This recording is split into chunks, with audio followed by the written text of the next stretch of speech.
How's it going, everybody? It's Carlos, one of your hosts of the Just Fans podcast, and I am here by myself today. I don't have my crew. I don't know what happened to them. They probably fell asleep or whatnot, but I'm here really quick. So it's gonna be a short one.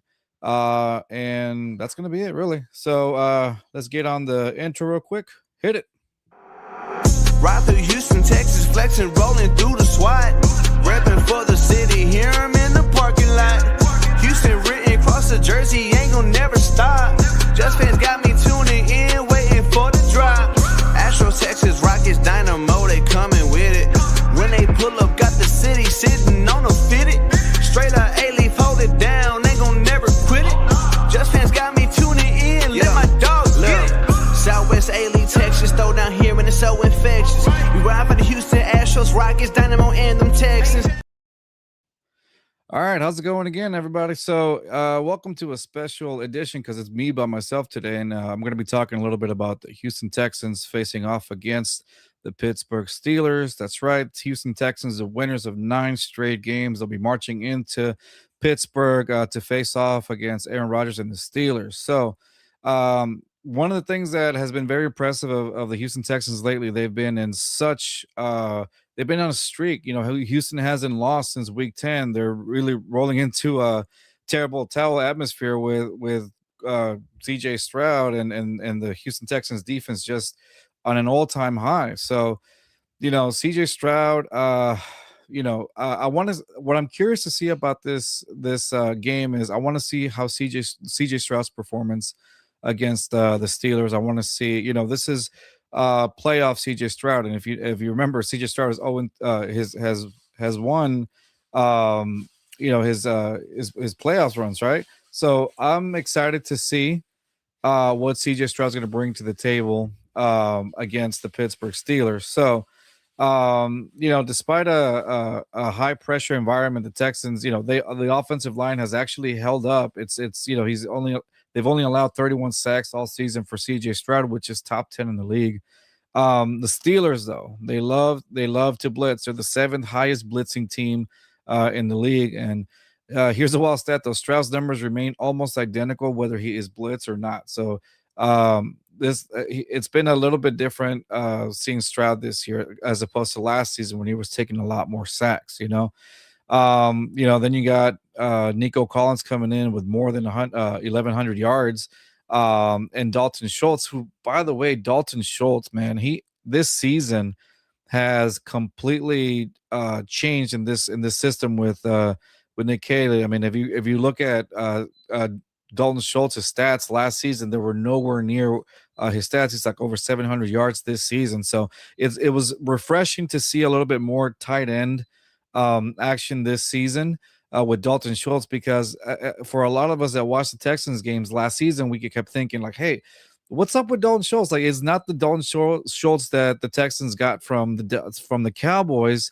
a season prior to that, and now I believe this season you got to see a little bit more of that again. So he may have just had like a down season last season, but it feels like he kind of revitalized himself this season in this particular system. So I will say this, that the Steelers defense is the 4th worst in the NFL against tight ends. So they gave up like 11 touchdowns to that position this season. So this is one of those games where you might see Dalton Schultz just really elevate his game. So I'm looking forward to that too. And, CJ Stroud's connection with Dalton Schultz, again, has been stellar this season. So I'm looking forward to that as well. So I hope they take advantage of that situation. Again, like I mentioned previously, Schultz has over 700 yards this past season, so it should be pretty refreshing to see what he does against the Pittsburgh Steelers defense, who have not been pretty good against tight ends this season. So, one of the things that has been thrown around is the Super Bowl caliber defense that the Houston Texans have, and so this is why they're one of the hottest teams around right now, because of that caliber defense. And I tend to agree with that. Super Bowl caliber defense. This is the best defense I've seen from the Houston Texans. I want to say since that 2011 year, when a lot of Houston Texans fans thought that, hey, this was a Super Bowl team. In one of our episodes, we had a member of that team, Coach Quentin Demps. He was a safety for the Texans during the 2011 season. And when we asked him, "Hey, do you ever think that 2011 defense and team um, was a Super Bowl caliber team?" And he answered it and he said, "Yes, definitely." That's the if you don't remember that 2011 season, that's when Matt Schaub went down with an injury against the Tampa Bay Bucks. And it completely changed. It was a really good balance between the offense and the defense. Defense was, again, if I'm not mistaken, it was one of the top 3 defenses in the league at that time. And they were performing well. And this season, again, to me, I've been watching the Texans for a long time, and this is the best defense I've seen, even from that 2011 season. So I can see why they consider it's been thrown around that this is a Super Bowl caliber defense. I wholeheartedly agree with that. And so at this point, the scoring, while Houston has held teams to just about 17 points per game this season, that's a phenomenal stat. That's why it makes them the number one defense in the league. No fly zone, the third lowest completion percentage allowed in the NFL. You got that secondary, Kalen Bullock. You got Kamari Lassiter. You got Jalen Petrie. You got Derek Stingley, the Pro Bowlers. Like, that is a no-fly zone. Those are some of those guys right there that they're key, essential pieces that are, that make the defense what it is. Then on top of that, all that, those are guys that, 4 defensive backs who are young, who are very talented. Each have like 10 plus passes defended and 4 plus interceptions. Like, those are great stats to have. And don't even get me started on the pass rush. It's two-headed monster, Will Anderson, 12 sacks, Danielle Hunter, about 15 sacks. Like, that's, even when they arrest guys like Derek Barnett, DeMeco Ryans, they keep the pressure at a league high, 47 total sacks without needing to blitz. DeMeco loves his 4-man rushes, man. It's an incredible defense to see. And this is I feel like this is gonna take the Texans pretty far. Let's talk about I want to go back to Stroud really quick against the Steelers. The focus is the O-line. This is the O-line as well. How well can they protect CJ Stroud? Again, this is the Steelers, again, like to blitz. Pittsburgh's defense gave up, up over 7 yards per attempt, bottom 3 yards allowed per game. So if CJ Stroud can actually, be CJ Stroud and be surgical as he normally is, that secondary, he's going to be able to have some pretty good deep shots back there on the against the Steelers defense. So now, how do the Texans stop Aaron Rodgers? Well, the Texans defense, again, second in the league at stopping the run. 3.7 yards per carry is usually what they're averaging. So, you neutralize Jalen Warren, and they're facing a 40-year-old Aaron Rodgers to win through the air against an elite Texan secondary. So, at that point is you neutralize Jalen Warren, and then you just you try to make Aaron Rodgers scramble. Now, don't 40-year-old Aaron Rodgers scrambling around, like, he can still get the ball around, and I believe he's going to have DK Metcalf back from his suspension as well.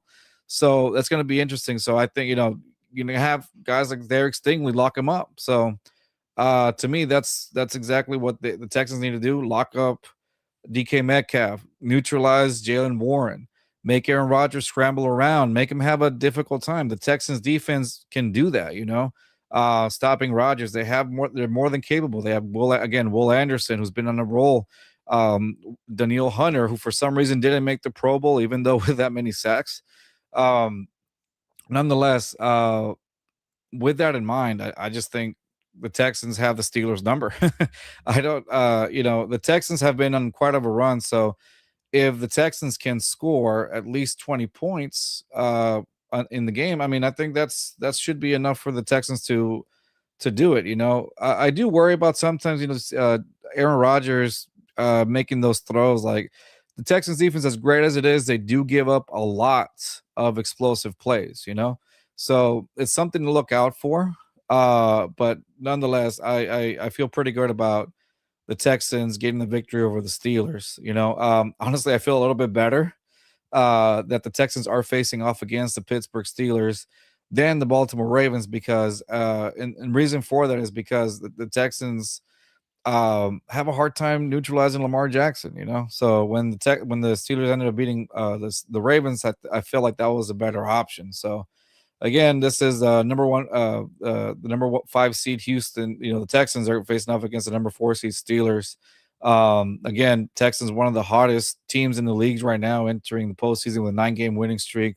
Again, CJ Stroud finished the 2025 season with over 3,000 yards and 19 touchdowns. And this season, his ability to handle the blitz, has been a lot better than last season. And even progressively has gotten better towards the latter part of the season than at the beginning. And one of Rios and I were talking about in one of our shows that we think that for a team like the Texans to have lost their starting quarterback for 3 pivotal games, and to put their backup quarterback in Davis Mills, who has starting experience, and then for the team to hold it down, like that, it's remarkable. It speaks highly of the team. And one of the things that I will say about Davis Mills, who I feel has been a pretty big part of the Texans in one way or another. He held it down, but there's some things that I really like about Davis Mills. His check down throws, he knows exactly where to throw it to. And I wish sometimes, if I'm being a little critical of CJ, I wish CJ could do that a little bit more instead of playing the hero ball. And so I think it would evade a little bit more of the sack game or whatnot. But nonetheless, that's really, if any, my critique, and I'm sure some of you guys might agree with that as well. But just Davis Mills held it down for those 3 games, and I think that, again, that speaks highly of him and of the Texans' resilience to win.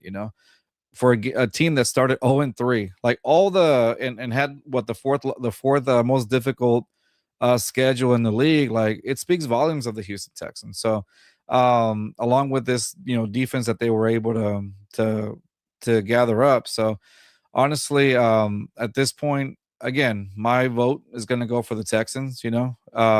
Again, in scoring, Houston ranks second in the NFL. The defense only allowing 17.4 points per game. If we're trying to do that, to highlight the defense, the interceptions, Kamari Lassiter, Stingley, Petrie, and Bullock, they recorded 4 interceptions each this season, making they're a historically balanced secondary. When's the last time the Texans really had something like that? Danielle Hunter, 15 sacks. Will Anderson, 12 sacks. With a whole overall team of 47 team sacks, like that is incredible.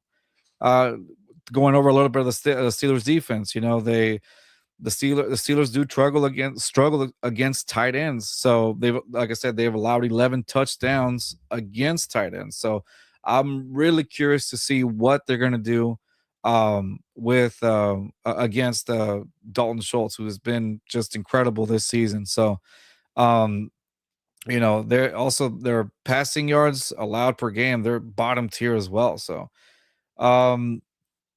so I want to see exactly what they do. If I'm really looking to give a score, I'd say Texans 20, Steelers 17.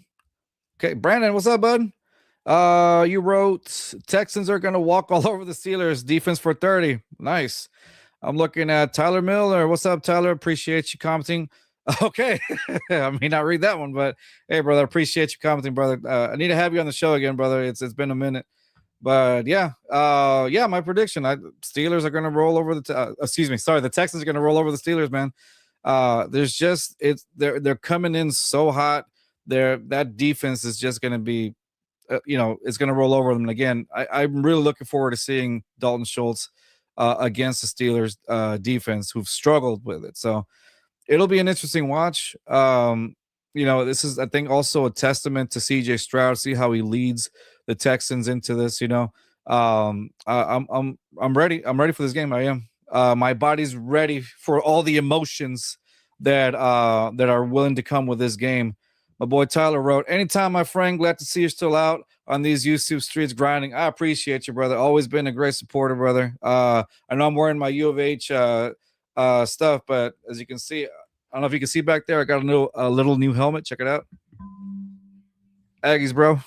I know you're a big Aggies fan, so there you go. But no, nonetheless, guys, again, this was a short one just because I'm here by myself without my guys.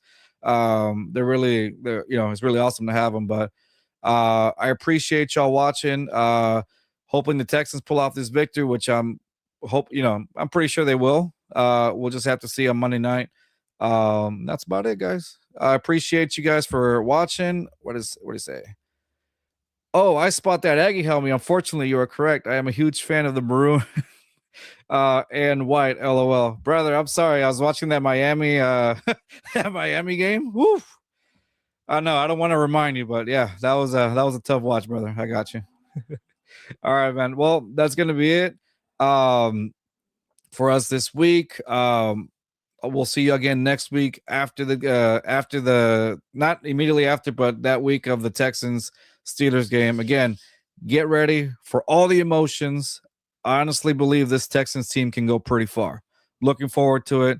My boy said, damn, Aggies, not good for mentals, but no, I know. I got you, brother. Hey, but you know what? Aggies are getting better Aggies are getting better. I'm pretty sure they're going to be in the playoffs more often. So, hey, this is just a building year, brother. Building year. That's it. They did great. Mike Elko has been a phenomenal coach for that team. So I'm looking forward to it as well. Same thing with Coach Willie Fritz for the Cougs.